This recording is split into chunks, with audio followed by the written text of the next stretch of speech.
नमस्कार. जॉब माझा अपडेटवर आपल्या सर्वांचं पुन्हा एकदा स्वागत आहे.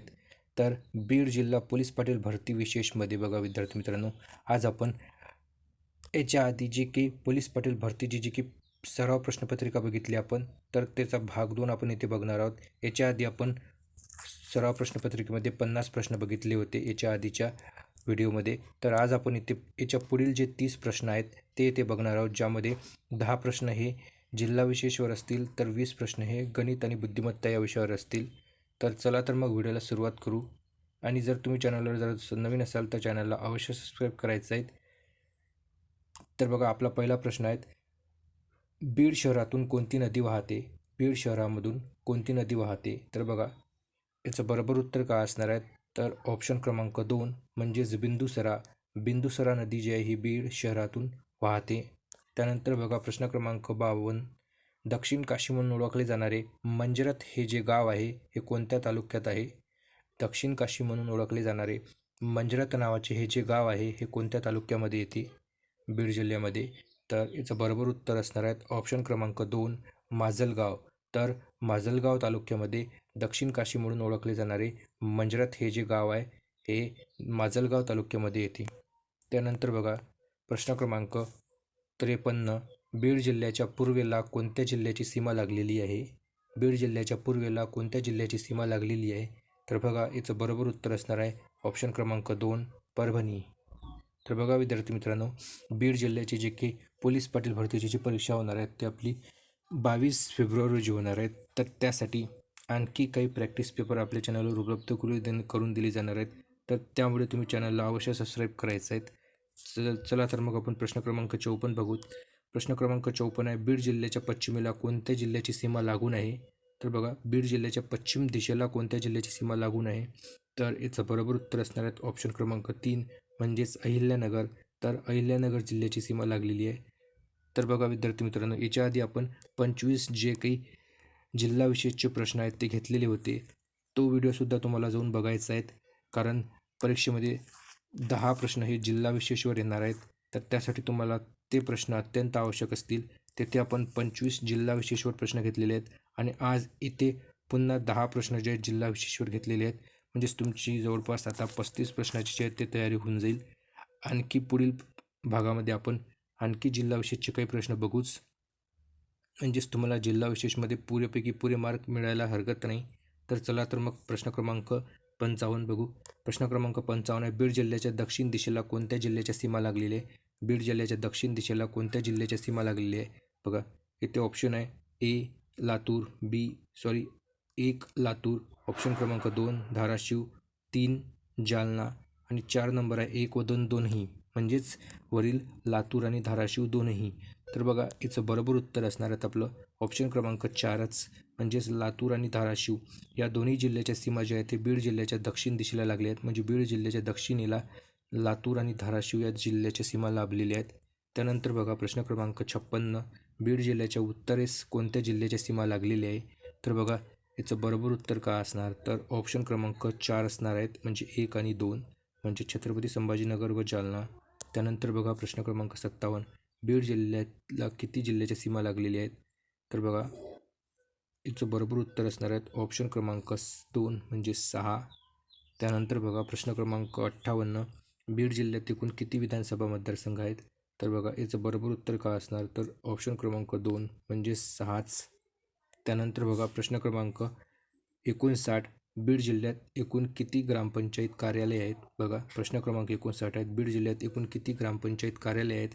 तर बघा, याचं बरोबर उत्तर काय असणार? तर ऑप्शन क्रमांक 2 म्हणजेच 1020 इतकं. त्यानंतर बघा प्रश्न क्रमांक 60, बीड जिल्ह्यात एकूण किती गावे आहे? बीड जिल्ह्यामध्ये एकूण गावांची संख्या किती आहे? तर बघा, याचं बरोबर उत्तर काय असणार आहे? तर ऑप्शन क्रमांक 2 याचं बरोबर उत्तर असणार आहेत, म्हणजेच 1357 इतकी गावे आहेत बीड जिल्ह्यामध्ये. म्हणून आपलं बरोबर उत्तर असणार आहेत ऑप्शन क्रमांक 2. तर बघा, ही 10 प्रश्न हे जिल्हा विशेषवर आधारित होती, जे की तुम्हाला येत्या 22 तारखेच्या पेपरला अत्यंत महत्त्वाची ठरेल. याच्यानंतरचे प्रश्न ज्या विद्यार्थी मित्रांनो आपण गणित आणि बुद्धिमत्ता विषयावर घेणार आहोत. तर बघा, आपला पहिला प्रश्न आहे, एका घराच्या बांधकामासाठी जर 10 कामगारांना 6 दिवस लागत असतील तर तेच काम 12 कामगार हे किती दिवसात पूर्ण करतील? तर बघा, एका घराच्या बांधकामासाठी 10 कामगारांना 6 दिवस लागत असतील तर तेच काम 12 कामगार हे किती दिवसात पूर्ण करतील? म्हणजेच बघा याचं उत्तर कसं असेल तर बघा 10 कामगारांना 6 दिवस लागते म्हणजेच त्यांनी एकूण काम किती केलं विद्यार्थी मित्रांनो 10 गुणिले 6 म्हणजेच एकूण काम आहे त्याचं आलं 60 म्हणजेच एकूण काम 60 झालं आणि आता कामगाराची संख्या आपली किती झाली आहे 12 झाली आहे म्हणजे भागीला 12 केला आपण तर आपल्याला किती दिवस लागेल 12 60ला भागलं असता 5 म्हणजे उत्तर येईन आपलं 5 तर ऑप्शन क्रमांक 1 हे आपलं बरोबर उत्तर असणार आहेत. त्यानंतर बघा प्रश्न क्रमांक 62 पेट्रोलचा दर हा प्रति लिटर 110 रुपये 50 पैसे इतका आहे. कार्तिकला त्याच्या वाहनात 3.5 लिटर पेट्रोल भरायचे आहे तर त्याला किती रुपये द्यावे लागतील? तर बघा एका लिटरचा भाव किती आहे विद्यार्थी मित्रांनो ते 110 रुपये 50 पैसे परंतु त्याला 3.5 लिटर म्हणजे 3.5 लिटर पेट्रोल जे आहे कार्तिकला भरायचं आहे तर याची किंमत किती असेल तर 3.5 गुणिले 110.5 केलं की आपल्याला काय याचं उत्तर मिळतं. तर उत्तर काय आहे हे तुम्ही मला काढून कॅल्क्युलेट करून कमेंट बॉक्समध्ये नक्की कळवायचं आहे. त्यानंतर बघा प्रश्न क्रमांक 63 70 मीटर बाजू असलेल्या चौरसाकृती बागेभोवती 4 पदरी तारेचे कुंपण घालण्यासाठी किती मीटर लांबीची तार लागेल? बघा एक चौरसाकृती अशी बाग आहे आणि त्याची बाजू जी आहे ते 70 आहे म्हणजे प्रत्येक बाजू त्याची 70 असणार आहेत. चौरसाकृती असल्यामुळे कारण चौरसाची प्रत्येक बाजू ही सारखी असते. तर चौरसाकृती बागेभोवती जर 4 पदरी तारेचे कुंपण घालायचे म्हणजे ह्या चारही भिंतीभोवती आपल्याला एक तारेचं कुंपण घालायचं असेल तर त्याला किती मीटर लांबीचा तार लागेल? तर बघा एकूण 70 मीटर एकूण 70 मीटर एकूण आणि इकडून म्हणजे चारहीची बेरीज केलीस तर आपल्याला किती मिळते 280. तर आपलं बरोबर उत्तर असणार 280 म्हणजे एकूण 280 मीटर तारेची आवश्यकता असेल. तर बघा हे जे काही 280 आहे हे 280 या चौरसाचं काय तर परिमिती आहे म्हणजे चौरसाची जेवढी परिमिती असेल तेवढंच तारेचं कुंपण लागते आणि चौरसाच्या परिमितीचं सूत्र काय असते तर 4 गुणिले बाजू म्हणजे बाजूच्या 4 पट असते. त्यानंतर बघा प्रश्न क्रमांक 64 3.25 किलोग्रॅम चहाच्या 250 ग्रॅमची एक याप्रमाणे किती पिशव्या तयार होतील? तर बघा 3.25 किलोग्रॅम बघा 3.25 किलोग्रॅम चहा आहे म्हणजेच बघा 2 किलो आहे 2 किलो 750 ग्रॅम म्हणजेच 2 किलो 750 ग्रॅम असेल म्हणजेच 3.25 किलो 2 किलो 750 ग्रॅम म्हणजेच 2750 ग्रॅम इतके काय तर ते चहाचं वजन आहे. त्यापैकी प्रत्येक पिशवीचं वजन 250 ग्रॅम असेल. अशा प्रकारच्या किती पिशव्या तिथं तयार होईल? तर बघा मग काय करायचं की याच्या एकूण पिशव्या काढण्यासाठी एकूण चहाचं वजन भागेला एका पिशवीचं वजन केलं असतं आपल्याला काय त्याचं उत्तर मिळून जाईल 250मधील हा शून्य कटला 25 हे जी किंमत आहे 25 एक 25 आणि इथं 2 आले असता पुन्हा 25 एक 25 म्हणजे 11. तर बघा याचं बरोबर उत्तर काय असेल तर ऑप्शन क्रमांक 4 11 येईल. त्यानंतर बघा प्रश्न क्रमांक 65 12 मिनिटाचे 36 सेकंदाशी गुणोत्तर किती असेल? 12 मिनिटाचे 36 सेकंदाशी गुणोत्तर किती असेल? तर बघा 1 मिनिट म्हणजे काय असते 1 मिनिट म्हणजे 60 सेकंद असते. 60 सेकंदाचा आपला 1 मिनिट असतो म्हणजेच काय तर आपल्याला हे सर्व किंमत 60 सेकंदामध्ये कन्वर्ट करायची असेल म्हणजेच 12 गुणिले काय करायचं 60 एका सेकंदाची किंमत 60 सेकंद असते म्हणून 12 मिनटं सेकंदामध्ये कन्वर्ट करायची असेल तर गुणिले 60 केलं आपण भागीला 36 केलं. ओके तर 12 36ला कितीचा भाग जातो 3चा 12 तर 36 3 याला 60चा किती भाग जातो 20चा म्हणजेच 20 आणि खाली किती येईल 1 म्हणजे 20 1 हे आपलं गुणोत्तर येईल म्हणजे बरोबर उत्तर असणार आहेत ऑप्शन क्रमांक 4 हे. त्यानंतर बघा प्रश्न क्रमांक 66 110 मीटर लांबीची ट्रेन ताशी 132 किलोमीटर वेगाने धावत आहे तर 165 मीटर लांबीचा प्लॅटफॉर्म ओलांडून जाण्यासाठी त्या ट्रेनला किती वेळ लागेल? तर बघा अशा प्रकारचा जो प्रश्न असते तो सोडवायच्या वेळेस काय असते विद्यार्थी मित्रांनो बघा त्याला काय त्या ट्रेनची जी लांबी आहे ती 110 मीटर आहे आणि प्लॅटफॉर्मची लांबी आपल्याला किती दिलेली आहे 165 मीटर दिलेली आहेत. तर एक ट्रेन जेव्हा एका प्लॅटफॉर्मला काय सपोज उदाहरणार्थ हे काय तर प्लॅटफॉर्म आहे आणि येणारी ट्रेन आहे. तर हे ट्रेन जेव्हा या प्लॅटफॉर्मवर पार करेल तेव्हा हे ट्रेन जे आहेत हे पूर्ण जे प्लॅटफॉर्मची लांबी पार करेल, सोबतच स्वतःची जे काही ट्रेनची जी काही लांबी आहे ते सुद्धा पूर्ण करेल.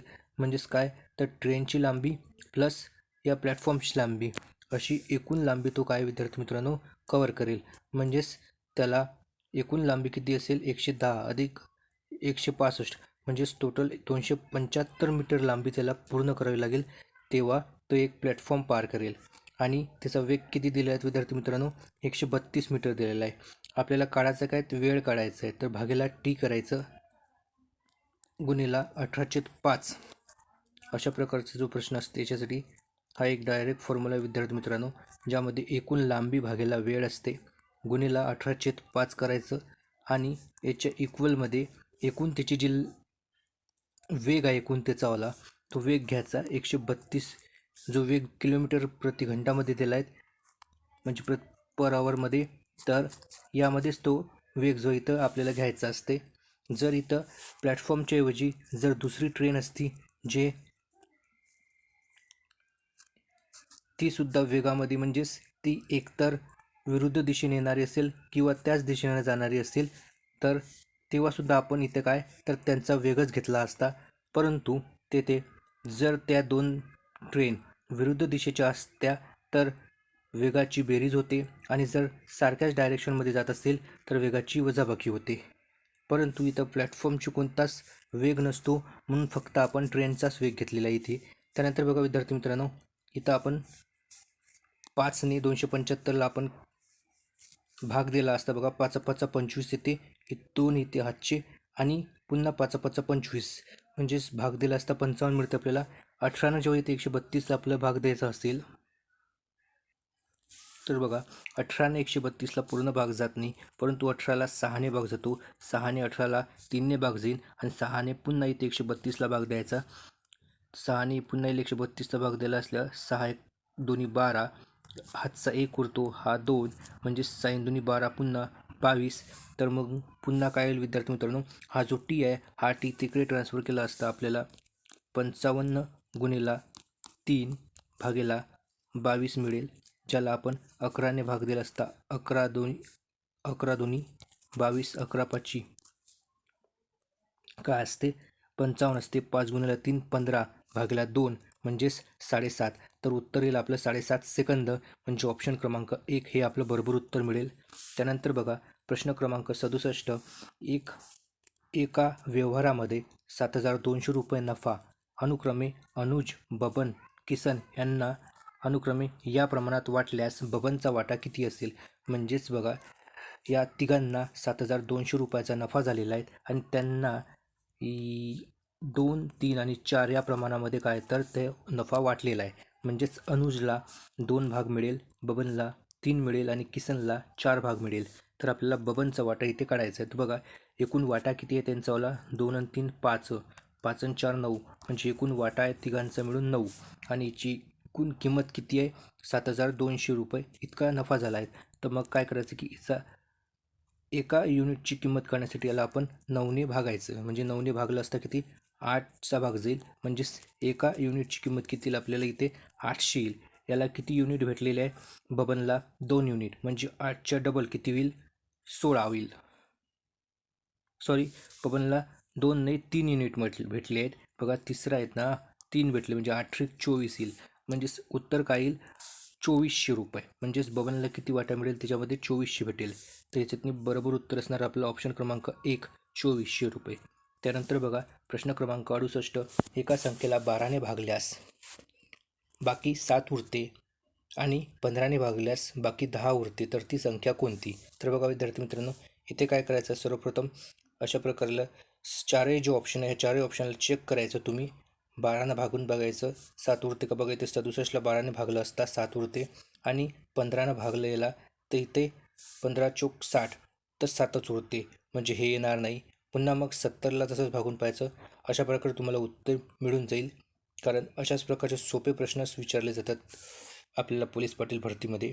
त्यानंतर बघा प्रश्न क्रमांक 69, एक 7 अंकी सर्वात मोठी संख्या आहे तून एक 6 अंकी सर्वात मोठी संख्या जर वजा केली तर मिळणारी संख्या कोणती असेल? तर बघा, एक 7 अंकी सर्वात मोठी संख्या आणि 7 अंकी सर्वात मोठी संख्या म्हणजे 6 अंकी आणि 7 अंकी या दोन्ही सर्वात मोठ्या संख्येचा जो की वजाबाकी आहेत ते आपल्याला काढायचे आहेत. म्हणजे बघा, 7 अंकी सर्वात मोठी संख्या काय असेल?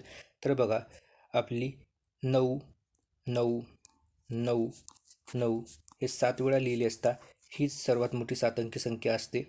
बघा इथे 9 आणि याच्यातून आपण 6 अंकी सर्वात मोठी संख्या जी आहे ती वजा केली आपण, तर याचं उत्तर काय मिळेल? बघा, 9तून 9 गेले 0 0 0 0 0 0 आणि इथं 9, म्हणजेच काय असेल? तर 1 2 3 4 5 6, तर 9च्या पुढे 6 शून्य असणारं जे उत्तर असेल आपल्या याच्यापैकी ते असेल, म्हणजे ऑप्शन क्रमांक काय असेल? 3 हे आपलं बरोबर उत्तर असेल. त्यानंतर बघा, प्रश्न क्रमांक 70, सर्व पृष्ठे चौरस असणाऱ्या त्रिमितीय आकृतीला काय म्हणतात?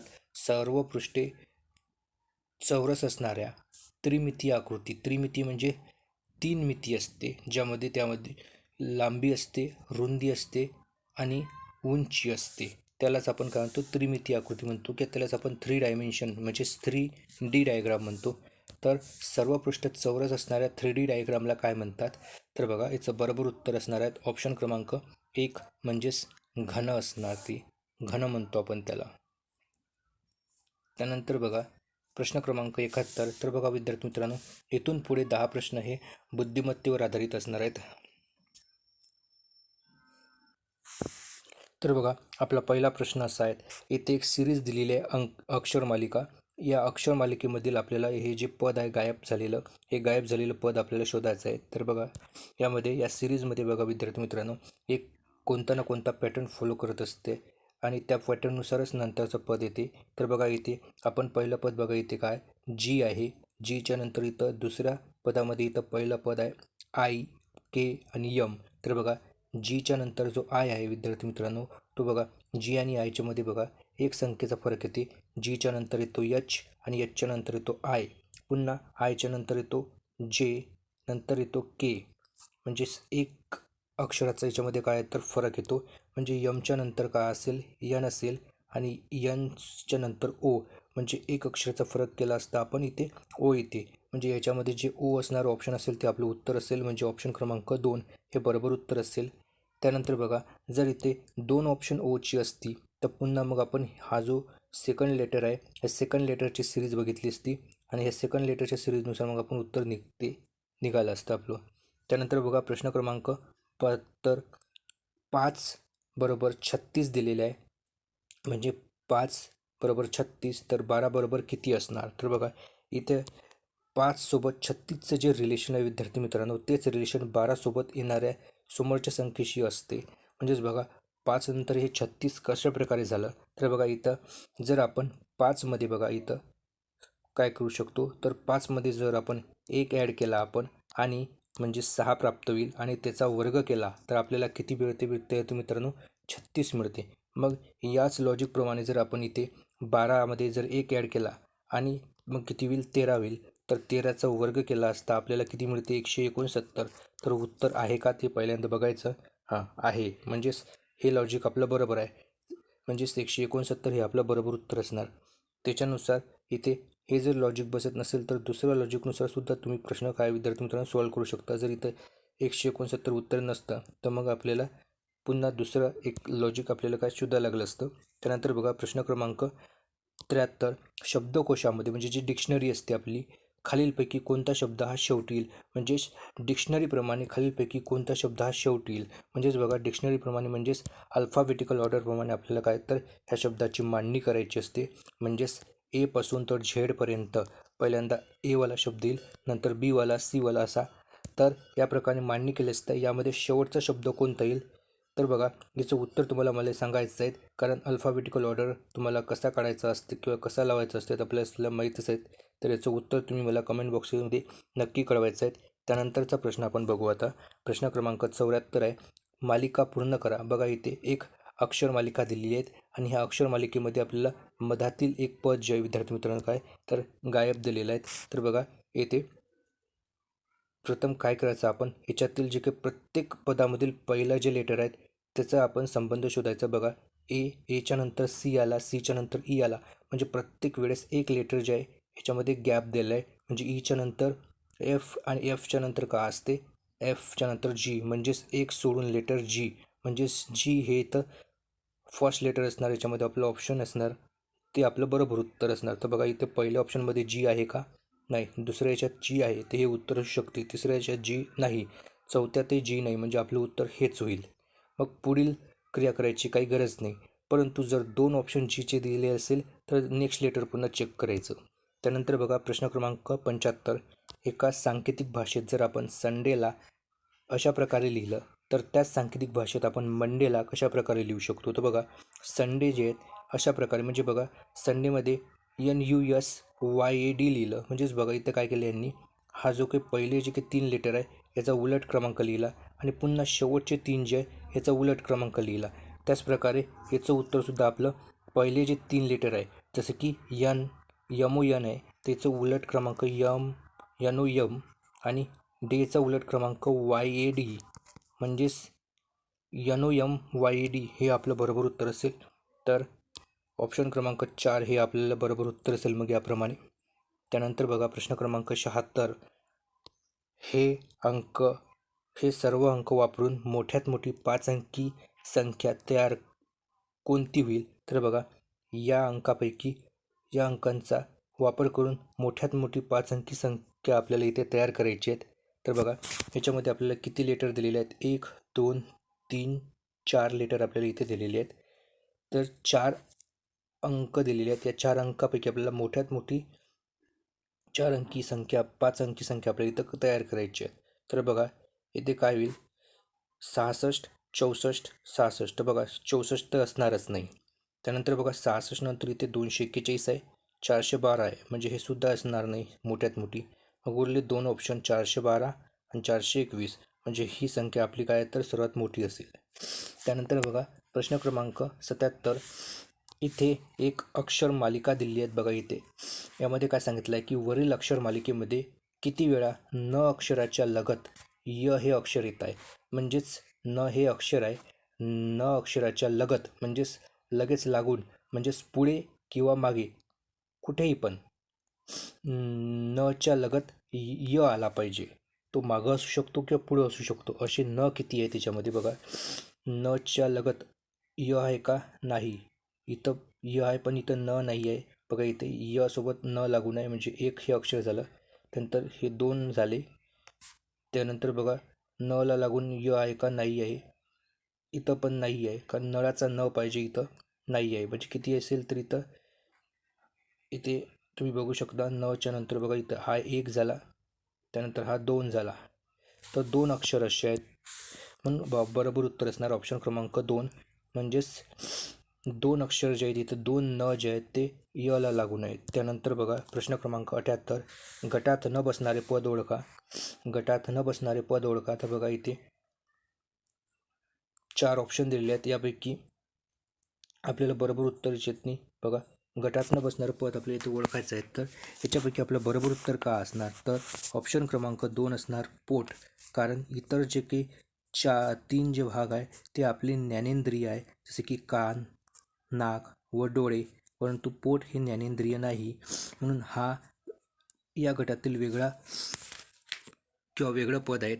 त्यानंतर बघा प्रश्न क्रमांक 79. पुढीलपैकी कोणत्या आकृतीत वरच्या बाजूस आरसा ठेवल्यास हुबेहूब तीच आकृती दिसेल. तर बघा, याचं बरोबर उत्तर का असणार, तर ऑप्शन क्रमांक 4 हे बरोबर उत्तर असणार आहेत. मग त्यानंतर बघा प्रश्न क्रमांक 80 आणि शेवटचा प्रश्न क्रमांक 80 आहेत. एका रांगेमध्ये शांताबाई ही डावीकडून 15वी आहे, तसेच कांताबाई हे उजवीकडून 18वी आहे. जर त्यांच्यामध्ये 4 मुली असतील तर त्या रांगेत कमीत कमी एकूण मुली किती असेल. तर बघा, शांताबाई ही डावीकडून 15वी आहे, म्हणजे इकडून या दिशेने 15व्या क्रमांकावर कोण आहे, इथं शांताबाई आहे. आणि कांताबाई हे उजवीकडून 18व्या क्रमांकावर आहे, म्हणजे हे इकडून या दिशेने उजवीकडून इथे 18व्या क्रमांकावर कोण आहे, इथे कांताबाई आहे. आणि जर त्यांच्यामध्ये म्हणजे शांताबाई आणि कांताबाईच्या दरम्यान किती मुली आहे 4 मुली असेल. म्हणजेच शांताबाईच्या नंतर इथे कांताबाई जर येत असेल, याच्या दरम्यान जर 4 मुली असेल तर 15 अधिक इथे काय होईल, हे टोटल पहिले 15 तर अधिक 4 ह्या इतक्या मुली येईल. आणि इकडून ही जी येईल हे 18व्या क्रमांकावर येईल इकडून. म्हणजेच का असेल तर इथं कांताबाई असेल. तर बघा याच्यामध्ये एकूण किती मुली असतील, तर बघा इथं 15 अधिक 4 आणि इकडे ह्या एकूण 18 जणी आहेत इथपर्यंत. म्हणजे 15 आणि 4 किती झाले, 19 आणि 19 आणि 18 म्हणजे किती होईल इथे, तर याचं बरोबर उत्तर येईल 37. म्हणजे बेरीज किती लिहिली आपली 37. म्हणजे याच्यातनं एकूण मुली किती झाल्या विद्यार्थी मित्रांनो, तर 37 होईल. उत्तर बघा कसं आहे. शांताबाई एकूण 15वी आहे, ठीक आहे. मधामध्ये 4 मुली आहे आणि त्याच्यानंतर इथं कांताबाई आहे.